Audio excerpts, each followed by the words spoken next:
dari Mojokerto. Saya mau tanya, kenapa keluarga saya selalu diuji, Bib? Mohon penjelasannya. Ya, ini nanya, kenapa kok keluarganya selalu diuji? Nah, sebelum saya jawab pertanyaan ini, maka bagi Anda yang ingin ikut andil untuk perjuangan kami di Majelis Allah, bisa transfer langsung ke nomor rekening yang tertera di layar monitor.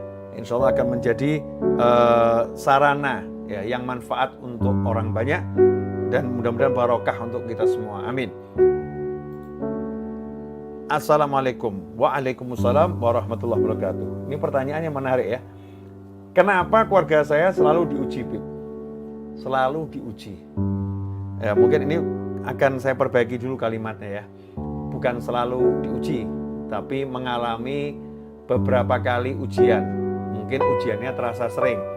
Cuman saya pengen mengajarkan kepada penanya dan kepada siapapun, termasuk diri saya pribadi khususnya, ya. Jadi kita jangan mengatakan kenapa saya sering diuji, kenapa saya sering. Tapi coba kita melihat yang lain. Ya, Allah kok terlampau sering memberi saya nikmat. Kadang-kadang kita ini lupa kalau kita ini tidak pernah diputus nikmat sama Allah Ta'ala. Nah, nikmat pandangan, nikmat pendengaran, nikmat bisa bicara, nikmat Islam, nikmat iman, nikmat sehat. Itu nikmat yang luar biasa. Nah, sayangnya 1-2 ujian seringkali membuat kita lupa ya akan banyak nikmat dari Allah Subhanahu wa Ta'ala. Dan itulah yang menjadi salah satu penyebab kenapa ujian itu terus diberikan. Ya, ujian itu terus terkena kepada kita ya, karena kita lupa kalau kita dalam nikmat. La in syakartum la azidannakum wa la in kafartum inna adzabi lasyadid. Kalau kalian syukur pasti aku tambah nikmatku pada kalian. Kalau kalian kufur, ingat siksaku amat pedih. Ikhwani rahimakumullah. Jadi itu yang pertama kali, mari kita belajar melihat betapa banyak nikmat Allah Subhanahu wa Ta'ala yang ada pada diri kita. Kemudian yang kedua, hidup di dunia ini memang begitu ya, mengalami ujian siapapun itu. Siapapun, bahkan yang ujian terberat itu para nabi, para rasul, dan pewaris-pewaris nabi dan rasul. Ujiannya semakin berat.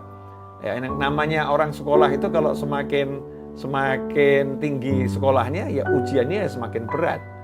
Nggak sama ujian anak TK dengan anak SMA. Anak TK mungkin ujiannya 1+1 sama dengan berapa. Kalau anak SMA sudah rumus Pitagoras ya, dan lain sebagainya. Nah, semakin sulit dalam ujian matematiknya. Nah, dalam kehidupan juga begitu, semakin tinggi derajat kita di sisi Allah Ta'ala, maka semakin besar ujiannya dari Allah Subhanahu wa Ta'ala. Tapi ujian yang besar itu buat orang-orang beriman jadi ringan. Karena orang beriman tidak pernah berjalan sendiri. Selalu berjalan bersama Allah Ta'ala dan selalu ditolong oleh Allah Ta'ala, sehingga beban yang berat pun nggak terasa berat. Ya, seperti orang itu kalau suruh ngangkat beban 1 ton kan ya berat ya. Tapi kalau diangkatnya bukan pakai tangannya, tapi pakai mesin, maka dia cuma nyetir saja, 1 ton itu rasanya ringannya luar biasa. Sama-sama ngangkat berat 1 ton, beban 1 ton, tapi dia dibantu dengan alat, jadinya ringan. Lantas bagaimana kalau dibantu oleh Allah Subhanahu wa Ta'ala? Dalam surat Al-Baqarah ayat 155 sampai 157, Allah sendiri sudah memberikan kabar kepada kita semua, memberitakan kepada kita semua, mengumumkan kepada kita semua. Walanabluwannakum bisyai'im minal khawfi wal ju'i. Walanabluwannakum bisyai'im minal khawfi wal ju'i wa naqsim minal amwali wal anfusi wath thamarat wa basyirus sabirin alladzina idza asabathum musibah qalu inna lillahi wa inna ilaihi raji'un. Saya ulangi ya. Walanabluwannakum bisyai'im minal khawfi wal ju'i wa naqsim minal amwali wal anfusi wath thamarat wa basyirus sabirin alladzina idza asabathum musibah qalu inna lillahi wa inna ilaihi raji'un ulaika alaihim salawatum min rabbihim wa rahmah wa ulaika humul muhtadun. Kata Allah Ta'ala, dan sungguh kami pasti akan menguji kalian dengan sedikit rasa takut, kemudian sedikit kelaparan, ya, wa naqsim minal amwali wal anfusi wath thamarat, dan juga nanti akan berkurangnya harta, berkurangnya jiwa, dan berkurangnya buah-buahan. Wa basyirus sabirin, sampaikan kabar gembira kepada orang-orang yang sabar. Semoga Allah Ta'ala jadi kita orang-orang yang syukur dan orang-orang yang jika mendapatkan ujian mampu bersabar bersama Allah Ta'ala. Wabashirus sabirin, dan sampaikan kabar gembira kepada orang-orang yang sabar. Siapa mereka yang dikategorikan orang yang sabar? Jadi orang sabar itu bukan orang yang berkeluh kesah. Bukan orang yang mengatakan kenapa.